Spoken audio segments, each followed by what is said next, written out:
Sir, body को suitcase में डाल के डंप किया गया है। सर देखने से तो आदमी लगता है, लेकिन इसने साड़ी पहन रखी है। हो सकता है ये कोई आदमी हो या फिर कोई किन्नर। सवाल ये है कि इसे इस तरह से मारकर यहाँ पर डंप किसने किया है, और अगर ये आदमी है तो इसने ऐसा हुलिया क्यों बनाकर रखा है। आदमी वक्त के हाथों मजबूर होकर अपने आप को बदलता है, लेकिन कभी कभी वो इतना बदल जाता है कि उसकी पहचान उससे छिन जाती है। नमस्कार, मैं senior inspector Rajesh Jadhav, crime petrol Dastak के आज के इस भाग में आप सबका स्वागत करता हूं। आज मैं आपको उस केस के बारे में बताने जा रहा हूं जो पिछले साल मेरे पास आया था जब मैं मुंबई के चारकोप पुलिस स्टेशन में पोस्टेड था। इस केस में भी इस माया नगरी ने एक आदमी को इतना परेशान कर दिया कि सबसे पहले उसकी किस्मत, फिर उसके अपने और उसकी जान तक उससे छीन ली।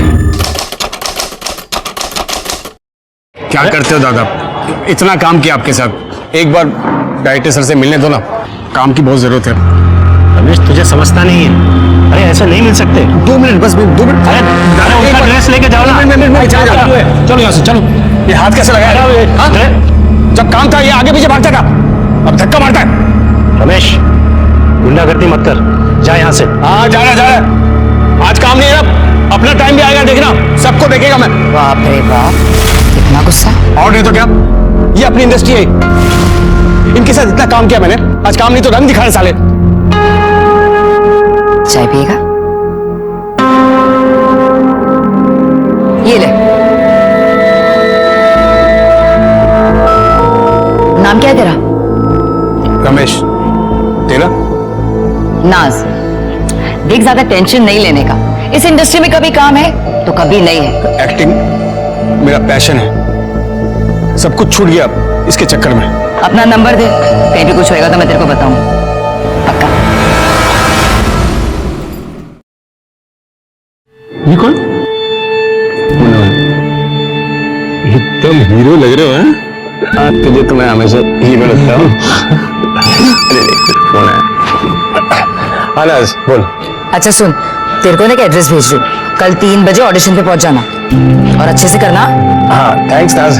हाँ सुन ना नाज, मैं बाद में फोन करता हूँ। हाँ चल भाई, ऑल द बेस्ट। ठीक है, ओके थैंक्स। खुशी तो देखो, नाज सा फोन आते ही। मुझे शैतान, क्या बोला था? हम लोग बाजार से इतने सारे कपड़े लाएंगे रानी के लिए, है ना?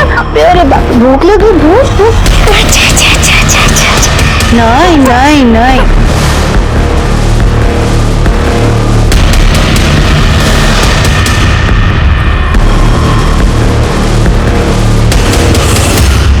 ये एड्रेस है, 2:30 बजे इंटरव्यू के लिए चले जाना।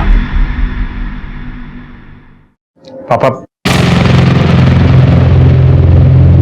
मैंने आपको पहले भी कहा कि मुझे प्यून की नौकरी नहीं करनी है।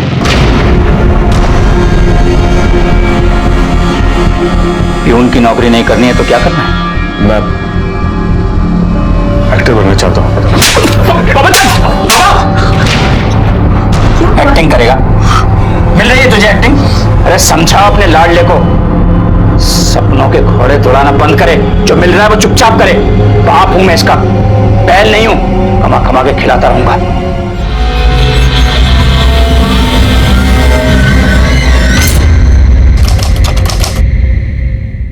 संभल के। पक गया हूं मैं, कुछ भी अच्छा नहीं हो रहा। तू कितना पागल है ना, कितनी टेंशन लेता है तू। वो तुम्हें सुना नहीं? टेंशन लेने का नहीं बॉस, देने का, समझा? तू हमेशा मुझे एनकरेज करती है, इसीलिए मुझे तू अच्छी लगती है बहुत। क्या कह रहा है तू? यही कि मैं तुझसे प्यार करता हूँ। ना मत बोलना नाज। अरे नाज मैडम, आपका शॉट रेडी है, सर बुला रहे जल्दी। हाँ आ रही हूँ, आती हूँ।